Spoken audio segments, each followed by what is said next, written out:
Bueno, vamos a dar inicio a la mesa que tenemos hoy. Se titula Manuel González Prada y las estéticas del punk. Esta mesa se plantea un poco pensando en que entre la década de 1980 y 1990 surge una fuerte movida de punk rock en Lima, y es esto enmarcado en el periodo de crisis económica, política, social, ¿no? Y en ese sentido, la mesa obedece a intentar responder, dialogar sobre qué similitudes y paralelismos existen entre esta cultura, sus actitudes, sus protestas, sus reivindicaciones, con aquellas que se levantaron en el contexto de González Prada.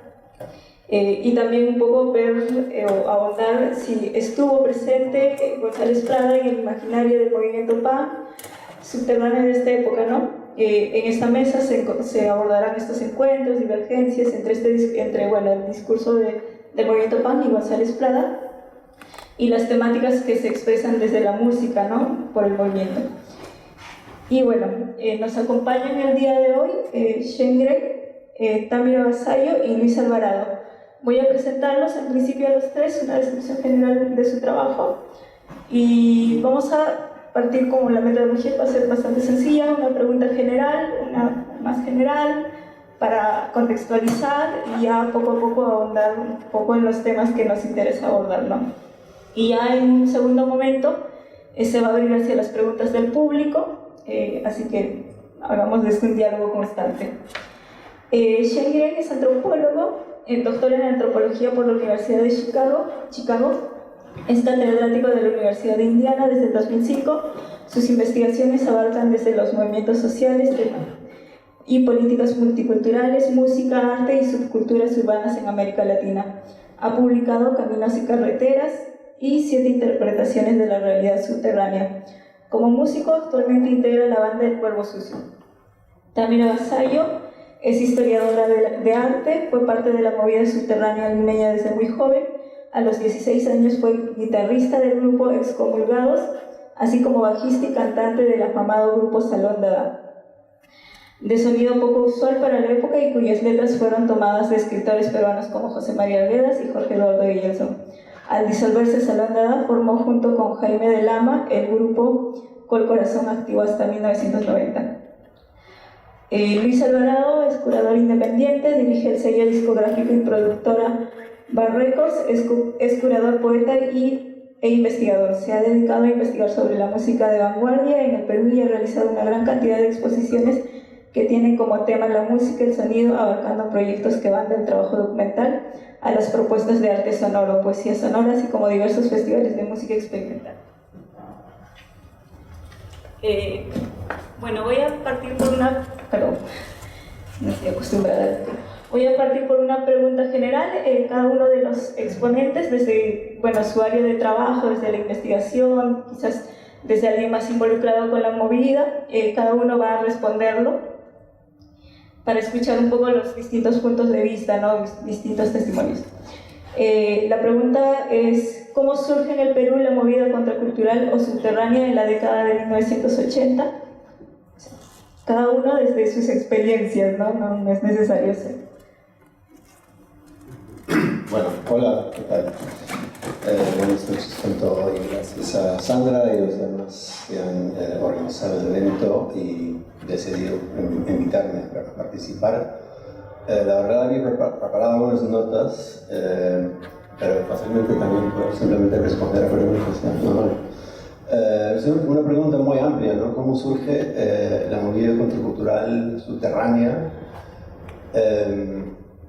Para mí provoca inmediatamente dos pensamientos, o sea, más bien una pregunta, ¿no? ¿Cómo acercas lo que en esos momentos se hizo llamar el rock subterráneo? Si lo acercas como un movimiento musical, principalmente, una cuestión principalmente de música y de bandas, la cosa queda muy clara. O sea, hay que hacer una historia de las bandas, de los miembros de las bandas, de las canciones que componían, de las maquetas que lanzaban, cómo circulaba la música, dónde hacían los conciertos y así, etcétera, etcétera, etcétera. Y hay varios libros, efectivamente, que hacen eso. Y inclusive personas que obviamente participaban, que te pueden contar varias historias desde ese ángulo. Otra cosa es acercar el rock subterráneo, la movida subte, que a veces también lo llaman así, como un producto de ciertas circunstancias, tanto a nivel nacional como a nivel global. Es decir, como ya se mencionó, los años 80 en el Perú específicamente fue una época de guerra, ¿no? Que todos lo saben. Entonces es imposible que un movimiento contracultural, un movimiento subcultural no sea marcado por ese contexto político específico, ¿no? Comenzando con el mismo hecho de que el término que se inventó en algún momento, subterráneo, dando lugar después a la idea de ser un subte, es un tipo de lenguaje urbano para hablar o referirse al punk que no existe en ninguna otra parte del mundo. Punto, ¿no? O sea, en cualquier otro país donde vas se llama punk, por lo general, ¿no? Tal vez los frikis por Cuba y uno que otro invento por ahí, pero acá en Perú se dio ese nombre muy específico, ¿no? El subterráneo, el subte. Y siempre me ha llamado la atención el hecho de que el subte, lo subterráneo, implicaba o implica cierta ambigüedad política y social con el otro término que circulaba en ese entonces, ¿no? Subversivo. Es decir, los dos tipos de actores se dedican a ciertas prácticas de clandestinidad, no necesariamente, de hecho que necesariamente no con el mismo objetivo. Sobre todo si entendemos los subtes como un movimiento mucho más basado en un espíritu anarquista que sueña con la destrucción total del Estado y no la toma del Estado. Se nota la diferencia, ¿no? Pero digamos, para mí es eso, ¿no? O sea, lo mires como una cosa musical y te contactas con las bandas, haces la historia de las bandas y las canciones y así, o lo entiendes como un movimiento sociopolítico, o por lo menos surgido dentro de un contexto sociopolítico muy particular, a nivel nacional e inclusive a nivel global, porque la experiencia que el Perú tuvo en los años 80, al final de cuentas también fue una experiencia propia de lo que fue la Guerra Fría, ¿no? A nivel global. Buenas noches, gracias también por la invitación a la curadora Odette, a Sandra y bueno, a la Casa de la Literatura, y gracias a ustedes por estar aquí y querer compartir un poco de una historia reciente, ¿no? de un pedacito de la historia reciente de la música y de la cultura, ¿no? En general. Bueno, estoy aquí sobre todo como, digamos, en calidad de una persona que vivió esa época, participó en el movimiento subterráneo, por lo tanto, más me corresponde dar un testimonio. Y bueno, sí, definitivamente lo que vivíamos los jóvenes en ese momento era, digamos, no todos, porque creo que la gente se olvida, cuando yo converso con gente de mi edad ahora, hay gente que niega, creo que es negación, porque no creo que se puedan olvidar tanto, ¿no? Como que las cosas no eran tan malas, pero realmente las cosas eran muy malas, ¿no? Entonces había mucha desesperanza y muchas ganas de cambiar todo, ¿no? Cambiarlo todo, como, o sea, mucho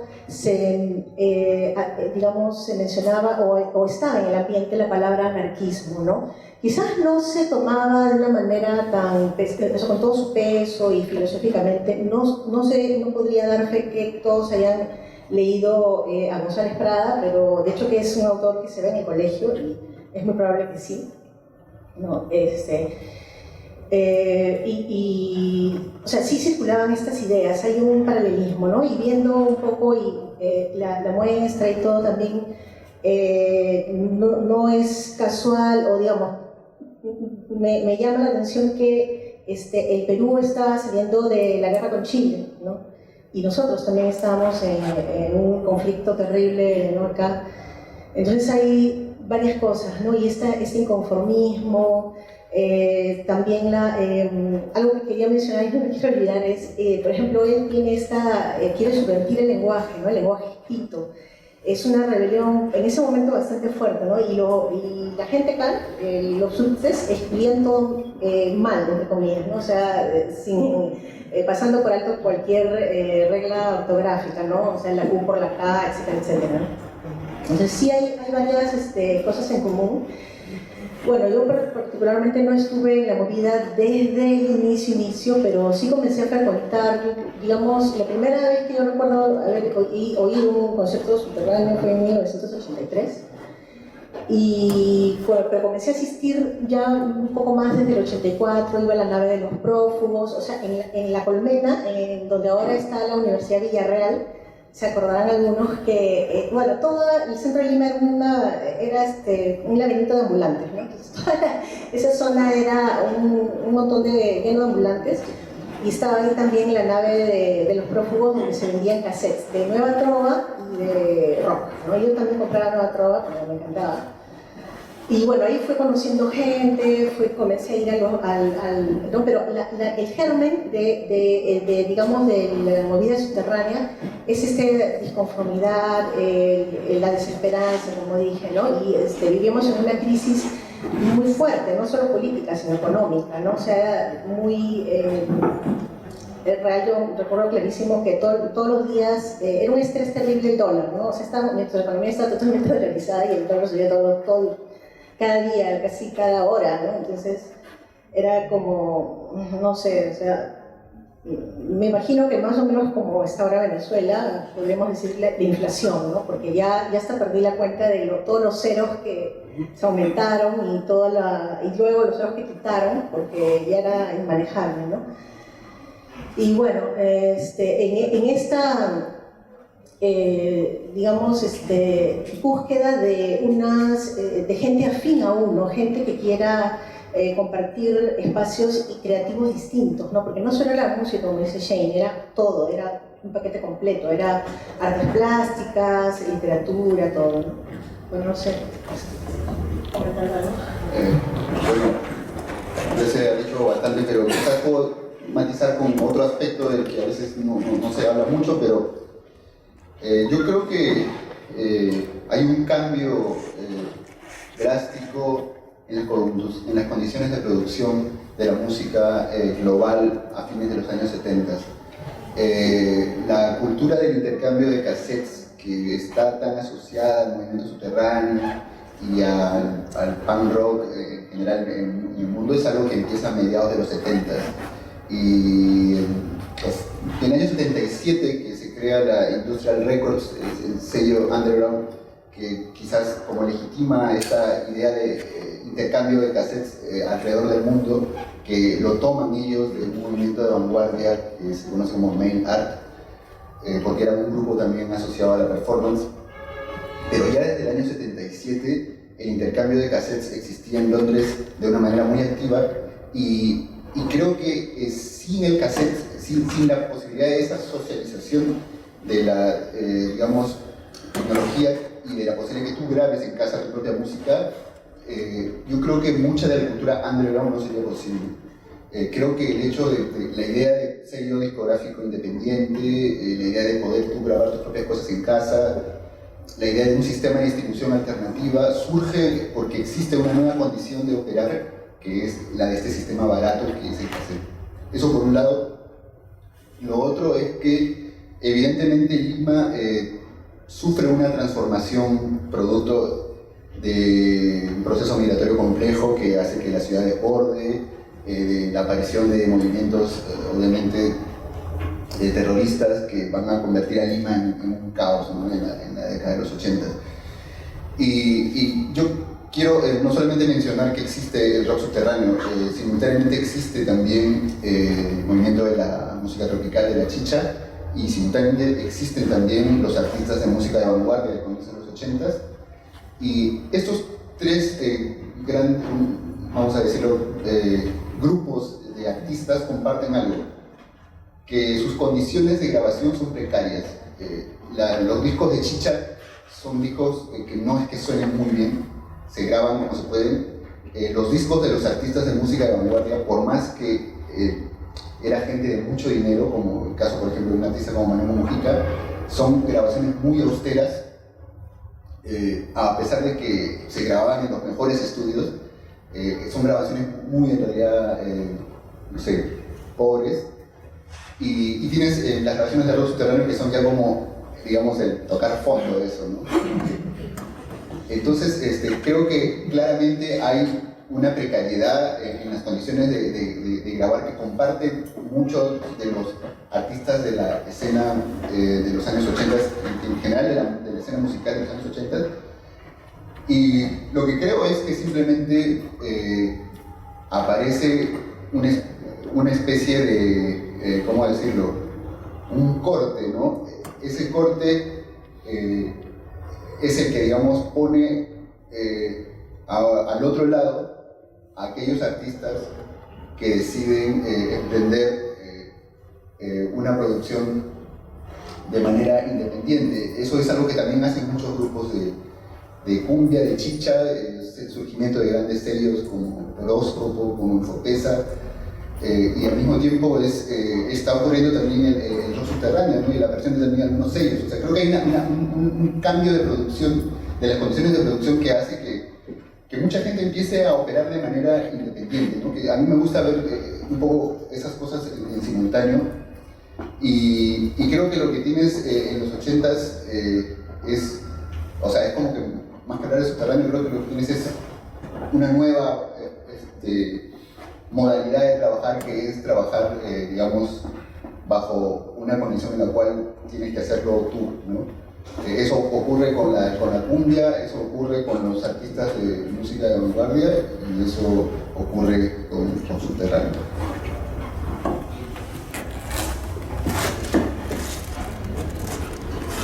Bueno, se han tocado muchos temas en el contexto político que, digamos, de alguna manera influencia el surgimiento del movimiento.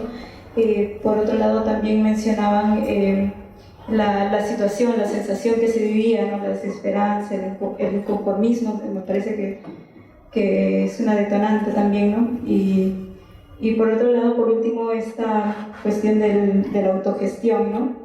Que seguramente se van a ir desprendiendo en preguntas más adelante. Bueno, pensando, continuando un poco, profundizando sobre el movimiento punk, yo quisiera que nos contaran un poquito más sobre cuáles eran los temas, los temas que abordaba el movimiento en general dentro de la música, del arte y de los eventos que se organizaban, ¿no? ¿Qué temas? No sé, estoy pensando en González Prada abordando en sus discursos, ensayos, la corrupción, el problema del indigenismo, la iglesia, la crítica hacia la censura, qué sé yo, ¿no?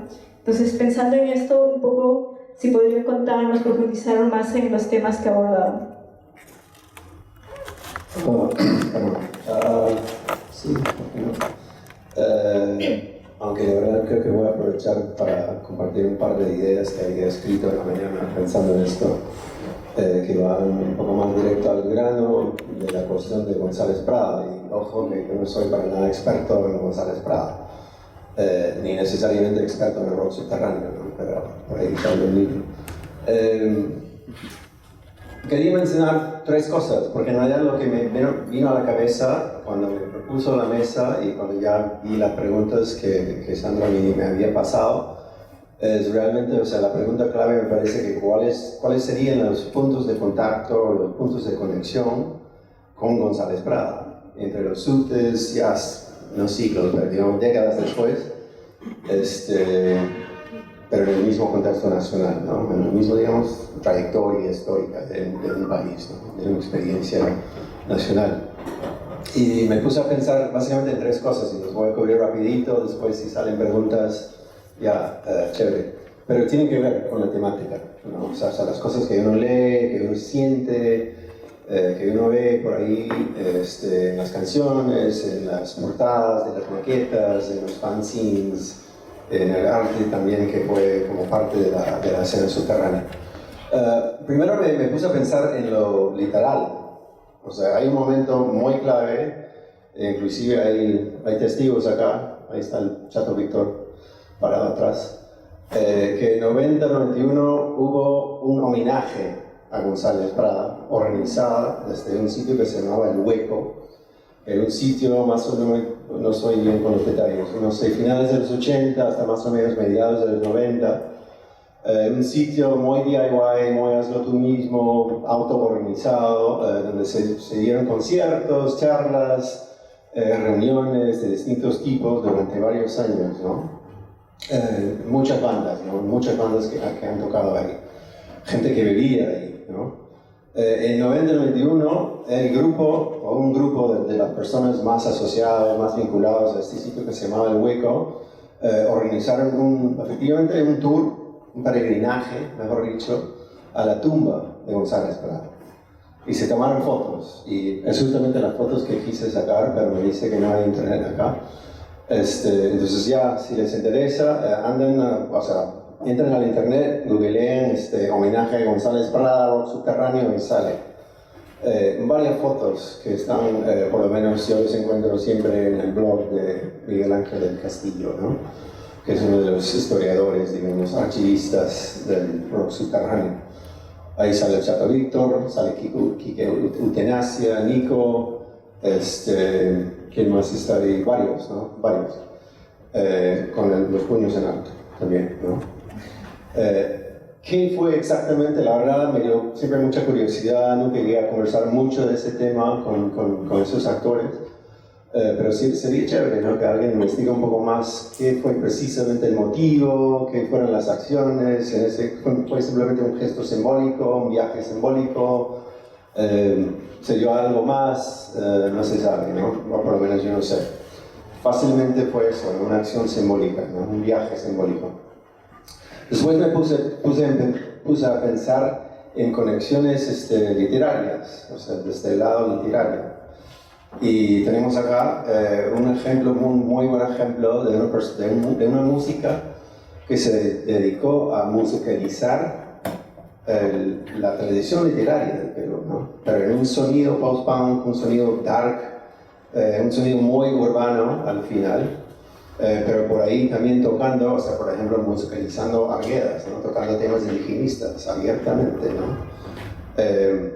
Por otro lado, por ejemplo, y esto, o sea, eso en cuestión de temática, letras, las canciones, y eso creo que sí valdría la pena hacer una distinción, no rígida, obviamente, digamos, pero digamos por lo menos como que tratar de andar pensando en las diferentes posibilidades de que por ahí el punk, y francamente lo voy a decir, el hardcore sobre todo, tiene ciertas tendencias de caer también en clichés, ¿no? O sea, sus letras son demasiado literales, abajo ese tema, carajo, concha su madre.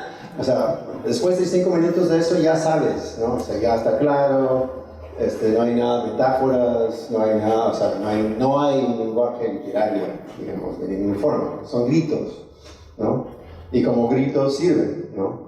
Pero por otro lado, en ciertas circunstancias, en ciertos momentos, ciertas bandas, ciertos músicos y músicas tuvieron efectivamente pretensiones literarias con su música, ¿no? A nivel de la letra, a nivel de la música, a nivel de la afectividad o la estética entre la música, el sonido y las letras. Y otro caso muy clásico para mí, fácilmente uno de los mejores letristas, para mí personalmente, de la escena subterránea, mucho más allá de todas las canciones, no, rapaz, concha tu madre, no muerte inteligente, concha tu madre, o sea, después de 5 minutos ya estás un poco aburrido, francamente, ¿no? Con eso, o es una posibilidad, ¿no? De caer en ese cliché. Buena escuela, de escuela cerrada, componía letras magníficas, o sea, impresionantes, tanto por el nivel del lenguaje urbano, ¿no? Que se usó, un poco, digamos, acercando a lo que fue, me parece que uno de los sueños de González Prada, por más que venía de una familia muy elitista y lo demás, apropiarse, usarse, utilizar, construir, permitir, ¿no? En el campo literario el uso del lenguaje natural, el lenguaje común, popular, ¿no? Entonces, por ejemplo, toda la mierda es la misma, el sol nace y muere a su paz. No hay Dios que sana la herida, que abre más, siempre más, arrancar. Mira, la esquina es la misma, su cuadro de oro cobra más. El cura cantando una misa, una más, otra más, arrancar. Eso es poesía, ¿no? O sea, no es cualquier letra, es poesía. Y por fin, y me callo con esto, francamente estos son los 3 puntos que quise cubrir, entonces lo estoy haciendo. no hay mucha gente que conozca este tema, y mucho menos el texto a que se refiere. En más o menos agosto de 1991, un subte X escribió un texto, que le voy a poner el nombre de texto X. Tiene título, pero en el libro y en varias otras ocasiones que he hablado de esto, siempre lo digo texto X y autor X, porque hasta ahora no tengo permiso para revelar de quién se trata, ni circular el texto ni nada. En agosto de 1991 se lanzó un manuscrito de más o menos 35 páginas, que fue en parte un manifiesto y en parte un análisis bastante interesante y crítico de la movida subterránea, escrito por un subte X, circulada de manera caleta, clandestina, entre un grupo muy selecto, digamos, de subtes que ya pretendían cierto nivel de radicalización, militancia, ¿no? Proponían, en todo caso, un tipo de militancia. Es un texto súper interesante, en parte por, digamos, el afecto que uno siente al leerlo, ¿no? O sea, se siente, no en el sentido de que lo sientes cuando cantan, o cuando hay un grito, o cuando ves una obra, que se llama una imagen visual de esa época que también evoca ciertas emociones, ¿no? Pero cuando tú lees lo que es efectivamente un texto de ciencias sociales, en parte, ¿no? Un análisis crítico de lo que significa o podría potencialmente significar la movida subterránea, es alucinante, ¿no? O sea, estás frente a una mente, ¿no? Que tomó el tiempo para analizar la movida y proyectarlo como la posibilidad, no la realidad, la posibilidad de un movimiento anarcocomunista. No solamente un movimiento que proponía, en teoría, potencialmente, que nunca se dio, obviamente, la destrucción del Estado en vez de la toma del Estado, que es lo que obviamente proponían los marxistas, ¿no? Sendero, la eliminación del Estado, es decir, lo que todo anarquista sueña, ¿no? La eliminación del poder concentrado. Súper interesante. Gracias. Bueno, antes de empezar, había conversado un poco con Shane y con Luis y les decía que ellos dos son los especialistas, ¿no? Y ahora me da risa porque me dicen como que no somos nada especialistas ni nada, y yo soy la que se sentía más bien como la que no sabe nada, digamos, ¿no? A pesar de que lo he vivido. Pero, así que no me quería comentarles esta anécdota, ¿no? Porque los tres nos sentimos como un poco que era el otro el que iba a tener que decir algo, ¿no? Y a propósito, lo digo a propósito por todo lo que ha dicho Shane y lo valioso que me parecen las investigaciones de ambos, ¿no? Me siento un poco así, medio rara porque, bueno, como les dije al principio, vengo como más a dar testimonio y en realidad no me siento un poco rara hablando del mío, diciendo, ¿no? De una perspectiva así como yo hice esto y yo hablé, yo vi. Es un poco raro para mí y un poco incómodo también, y así como que me da medio pánico escénico. De hecho, en la época del rock subterráneo nunca hablaba nada en los conciertos, nunca decía ni una palabra, o sea, subíamos, tocábamos y nos íbamos, ¿no? Pero bueno, aquí estoy, siempre al final acepto estas invitaciones porque me animo, porque digo, bueno, voy a colaborar, no quiero parecer sobrada y estas cosas. Voy a hablar con el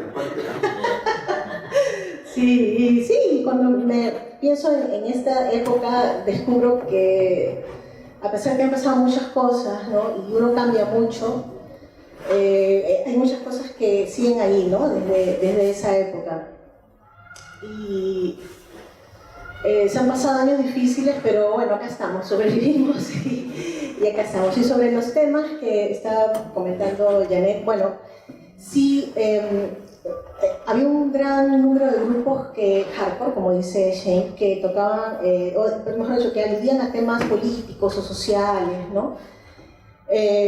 La verdad que en esa época yo diría que las letras en general eran muy buenas, ¿no? La música bueno, no sé, sería lo que podíamos, ¿no? Era así. Aparte que los recursos eran paupérrimos, ¿no? Entonces, no prácticamente, o sea, era como imposible, ahora nadie tocaría así, ¿no?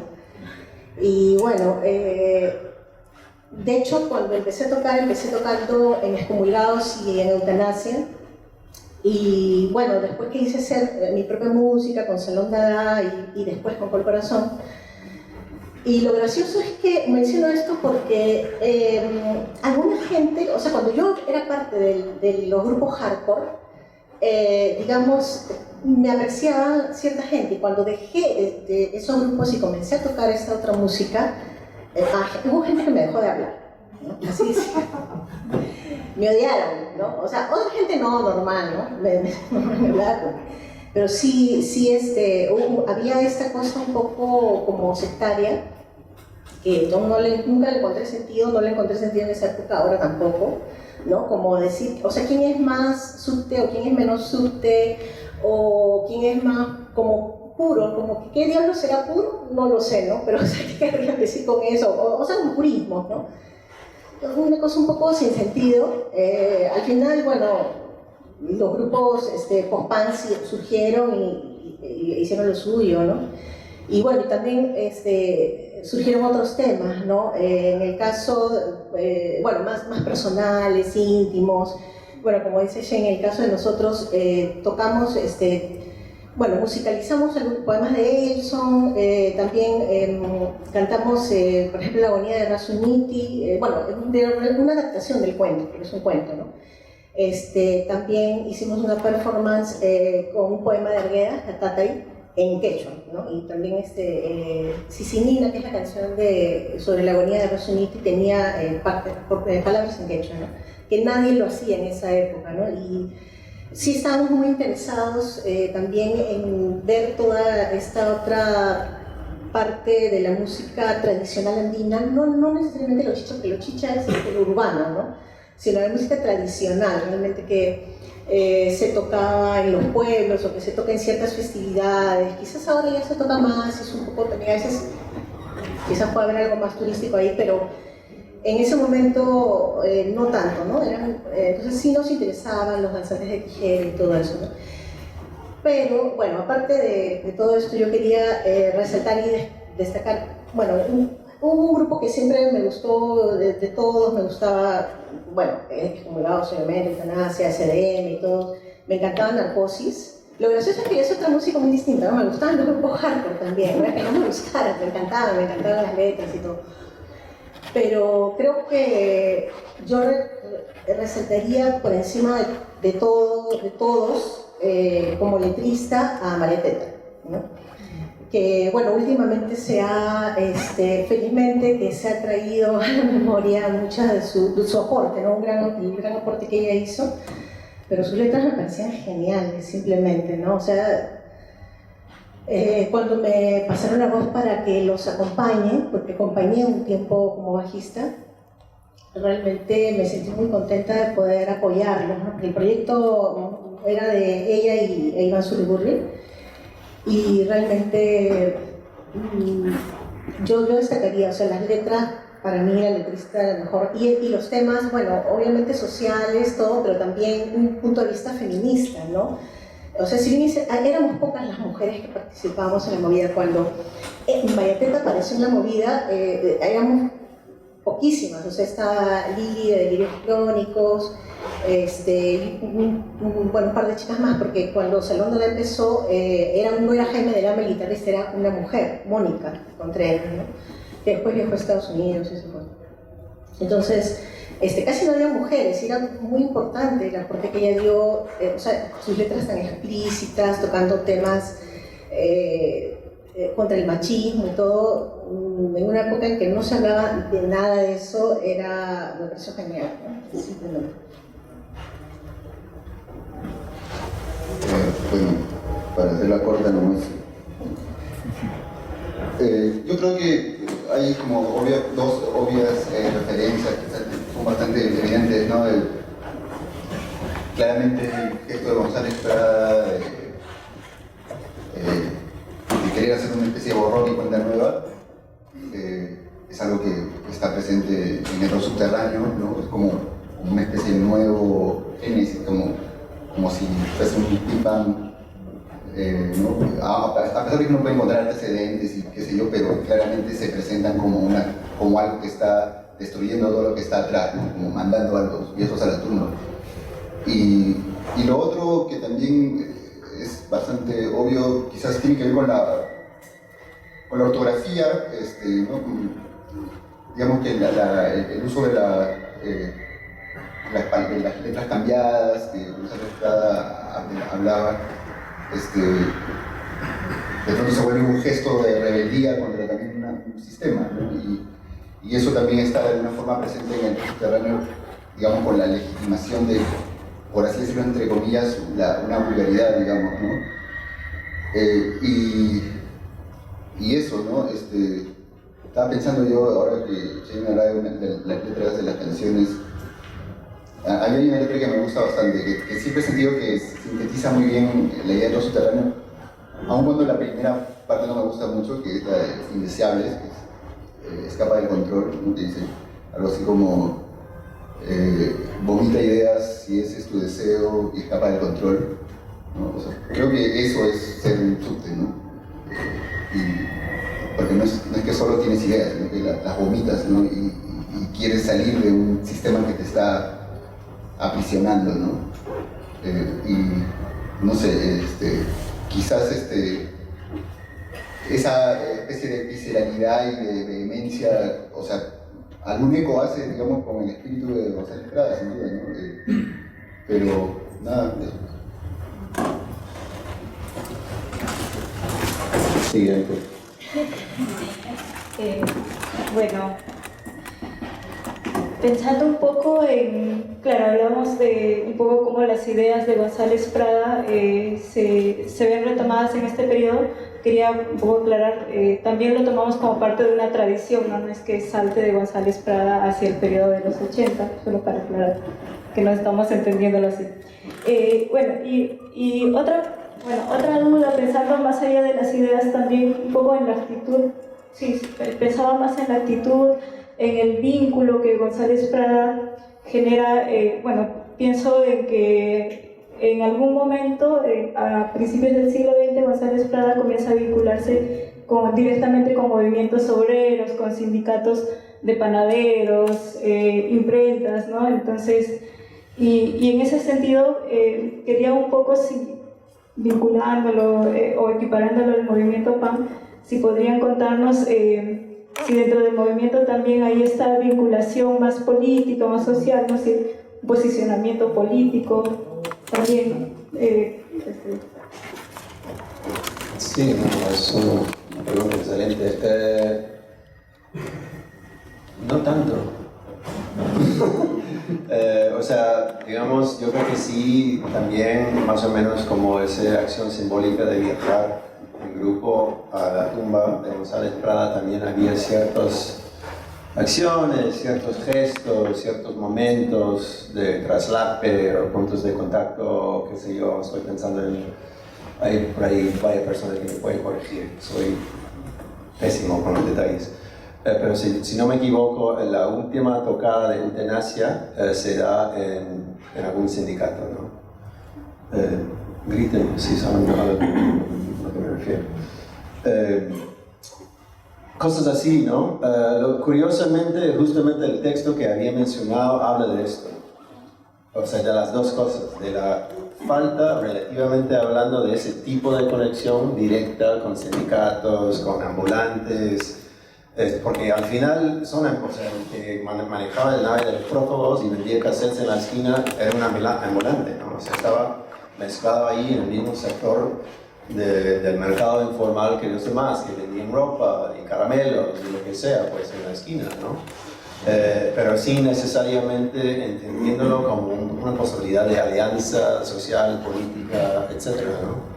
Entonces el autor de este texto habla precisamente de ese problema, ¿no? Como que, bueno, por un lado se dedican el 98% de su tiempo en organizar tocadas, en grabar maquetas, en lanzar fanzines y huevear por la calle borrachos, y etcétera, ¿no? y queda tal vez 2% de posibilidad de que haya algún otro tipo de acción, ¿no? Como les había dicho, había ciertas conversaciones muy cargadas, políticamente hablando, en este sitio que se hizo llamar El Hueco en esos años. Varios traslapes, puntos de contacto entre los subtes y los subversivos. Casos obviamente de personas que comenzaron su vida de adolescente como rock subterráneo, en la movida de rock subterráneo, y terminaron involucrándose de manera mucho más seria, digamos, en la militancia propuesta por Sendero y MRTA. Pero por lo general no se veía tanto, ¿no? Me parece, ¿no? Y el texto efectivamente habla de eso, ¿no? Como, efectivamente, si queremos construir no solamente una alternativa al Estado, es decir, a la concentración del poder, sino también una alternativa a la alternativa que se está proponiendo en este momento en este país, que al final de cuentas es un partido central, ¿no? Dirigido por un partido de maoístas, como el nuevo Estado, ¿no? Que supuestamente va a traer todas las soluciones. Efectivamente tenemos que trabajar en eso. Y lo propone, o sea, precisamente, ¿no? Tenemos que organizarnos a nivel de barrios y distritos, esquina por esquina, efectivamente, ¿no?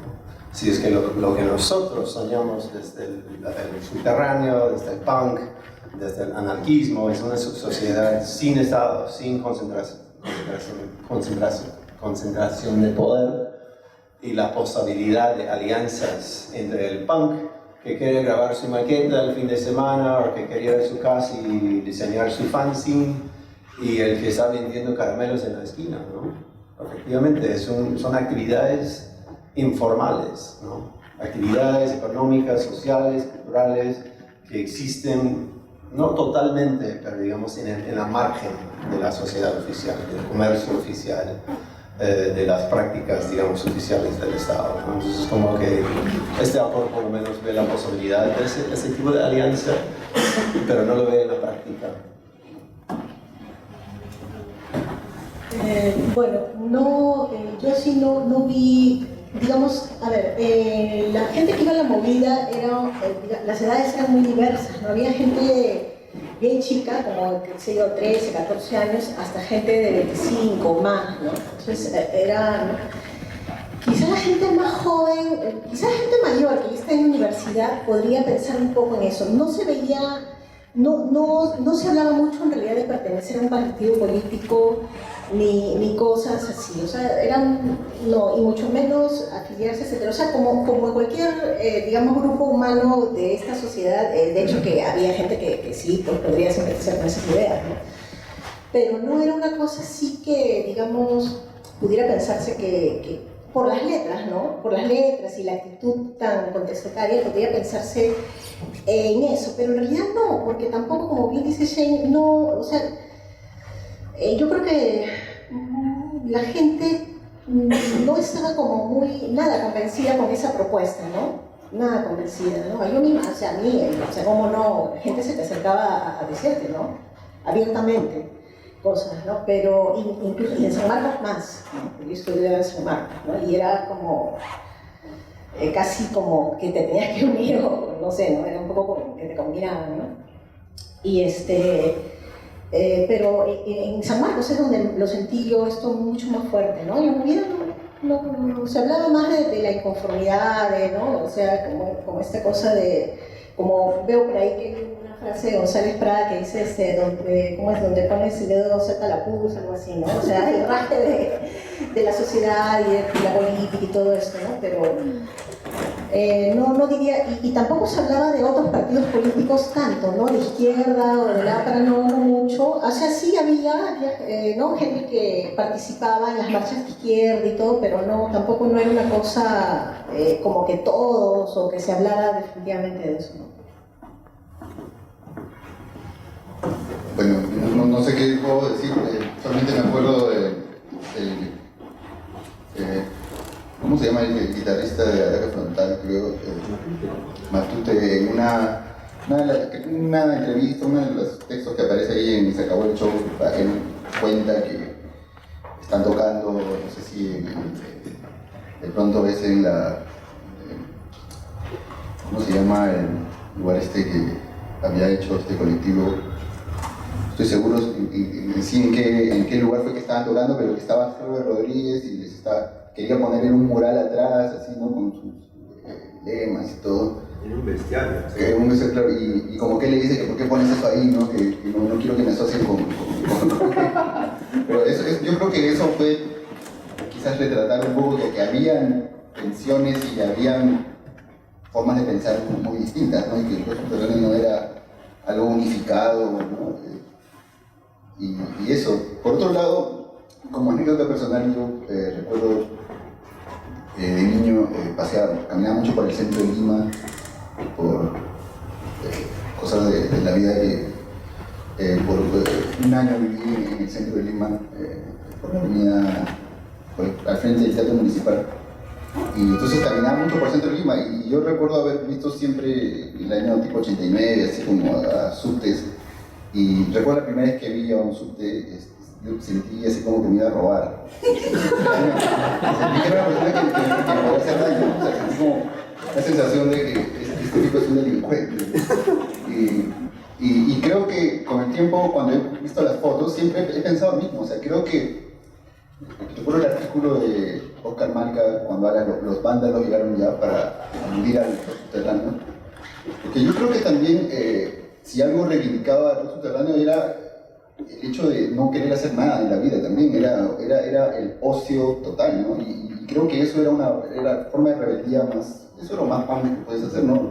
Ser literalmente algo que, digamos, se revela contra ese sistema, ¿no? De laboral y todo. Pero, no sé,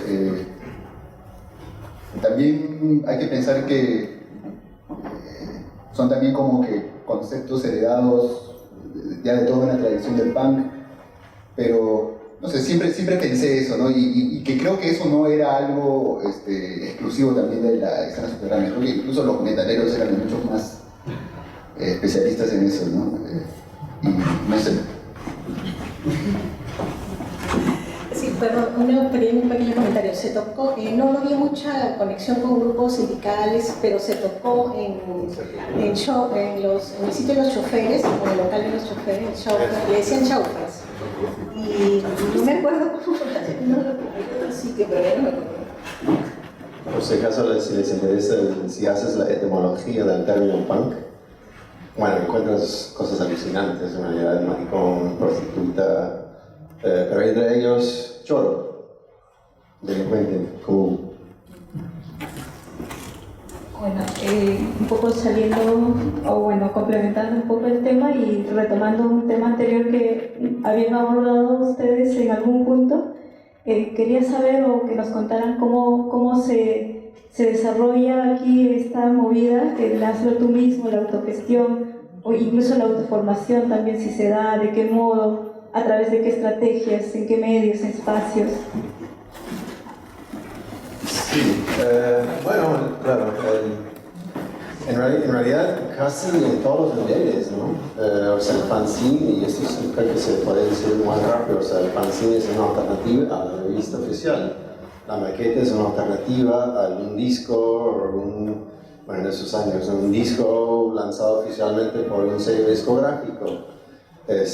Los conciertos que se organizan en el chofer, en cualquier lado, ¿no? En un club X por ahí, un bar X por ahí, es una alternativa a los otros sitios más nice, más bonitos, que se yo, con promotores, con el grupo Team Manager, etcétera, etcétera. O sea, a todos los niveles, efectivamente es una cuestión de simplemente hacerlo porque te da la gana y estás con otras personas que tienen la gana de hacer lo mismo, ¿no? Y están buscando los huecos y las posibilidades que existen efectivamente para realizar sus propias actividades creativas, ¿no? O sea, no implica una distancia total en ningún momento, yo creo, del sector oficial, pero una distancia, ¿no? Otra ruta, ¿no? Otro camino. Bueno, sí, hubo una producción de objetos culturales, como decirlo. Bueno, claro, los fanzines de hecho, que han sido muy importantes, ¿no? Estaban las letras de las canciones, textos, las ideas que la gente quería decir, quizás letras de algún grupo extranjero que les gustaba, en fin, todo lo que pudiera ser relevante dentro de esta lógica subte. Y con esta estética de recortes de periódico, como collage, ¿no? Collage de periódicos y todo esto un poco, digamos, a lo dadaísta, un poco así, ¿no? Y con máquina de escribir y fotocopiado, ¿no? Pero también, por ejemplo, en lo que es artes visuales tenemos, bueno, los bestias que hacían la escenografía. Claro que no a todos les gustaba, siempre había problemas, como dice Luis, ¿no? Pero se ocupaban de eso, o sea, había alguien que se ocupaba de eso. Por ejemplo, también ellos, me acuerdo de Herbert, Alfredo Márquez, hacían serigrafía, que es importante porque se hacían los afiches con la serigrafía, que es baratísimo, pues lo más barato que hay, ¿no? Y aparte nos estampábamos los polos también, ¿no? O sea, nos hacíamos un poco la ropa, porque obviamente no es como ahora que tú te compras tu ropa pan, ¿no? O sea, todos, no había, te la hacías. Te la hacías. Entonces, claro, había esto, que te preparabas lo que tú querías con recortes y pasabas la tinta por encima de las letras que tú mismo habías recortado, ¿no? En el polo. Y, sí, todos teníamos esos polos que cada uno se hacía con su mensaje, o sea, totalmente personalizado, era así, ¿no? Y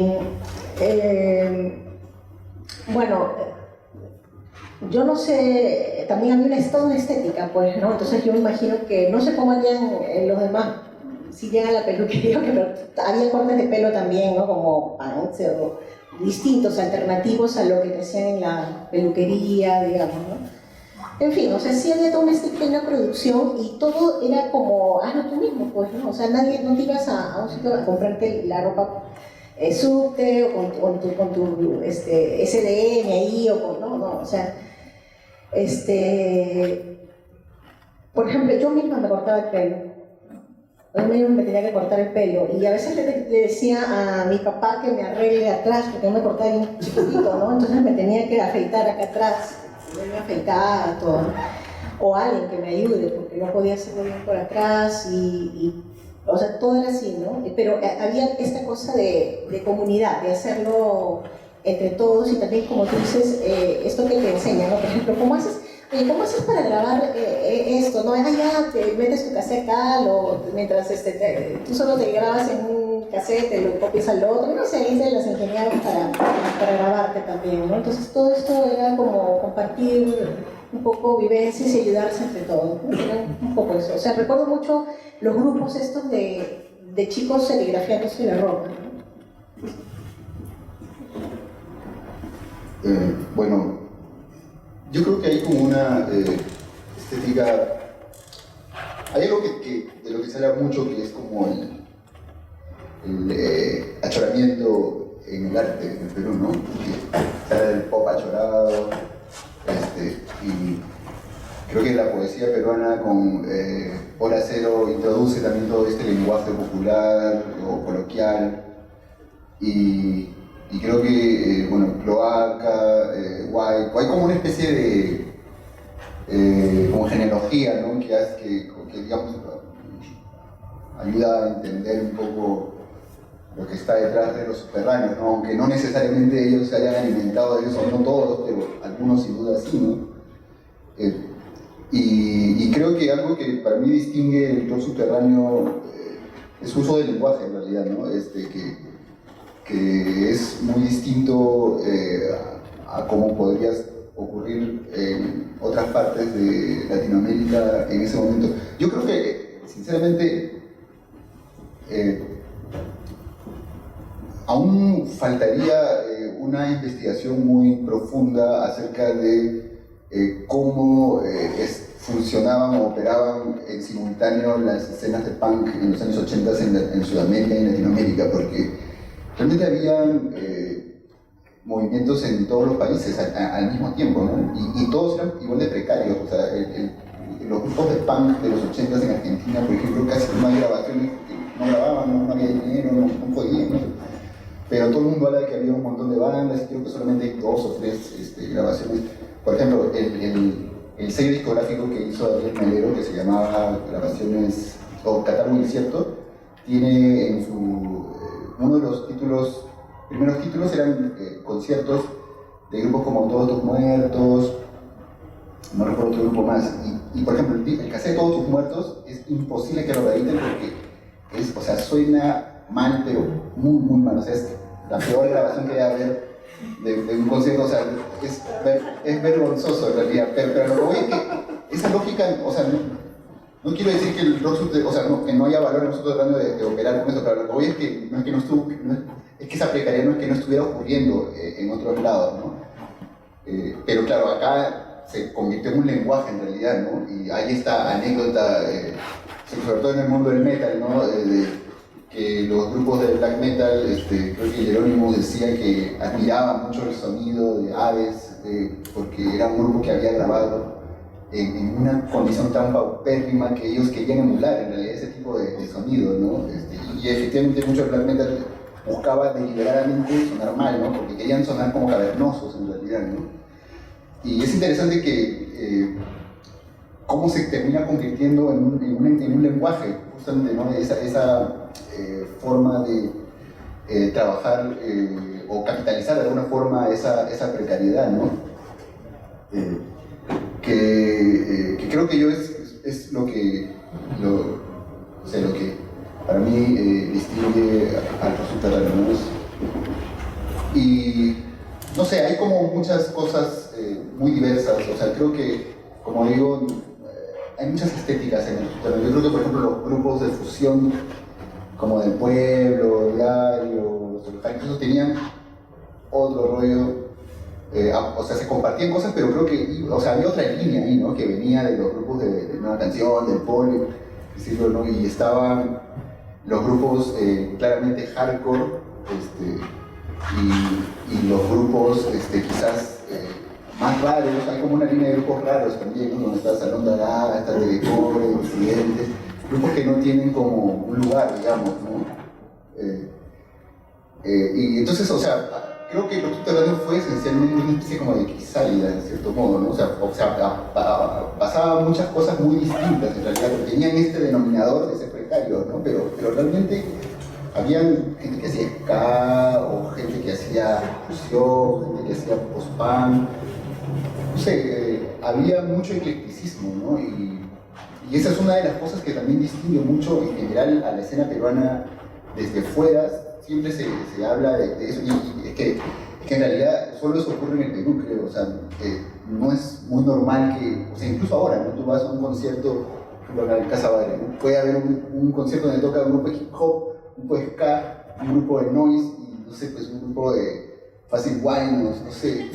Eso no podría ocurrir en ninguna parte, ¿no? O sea, ese eclecticismo de esa forma es muy de acá en realidad. Y no es normal, o sea, no es que vas a Brasil y vas a ver un grupo de samba tocando un poco hardcore y después, no sé, un grupo electrónico, o sea, ese tipo de cosas, o sea, es como que está más sistematizado y las escenas están un poco distribuidas de otra forma, ¿no? Pero acá siempre ha habido esa tendencia, y por eso que hay mucha fusión, y tiene que ver obviamente con una realidad social, tiene que ver con una forma de cómo funciona la industria que es pequeña, pero creo que ese eclecticismo le dio una gran apertura para mí también a lo subterráneo de tolerar o de abrirse a muchas cosas, ¿no? Que creo que es lo que lo hizo bastante especial.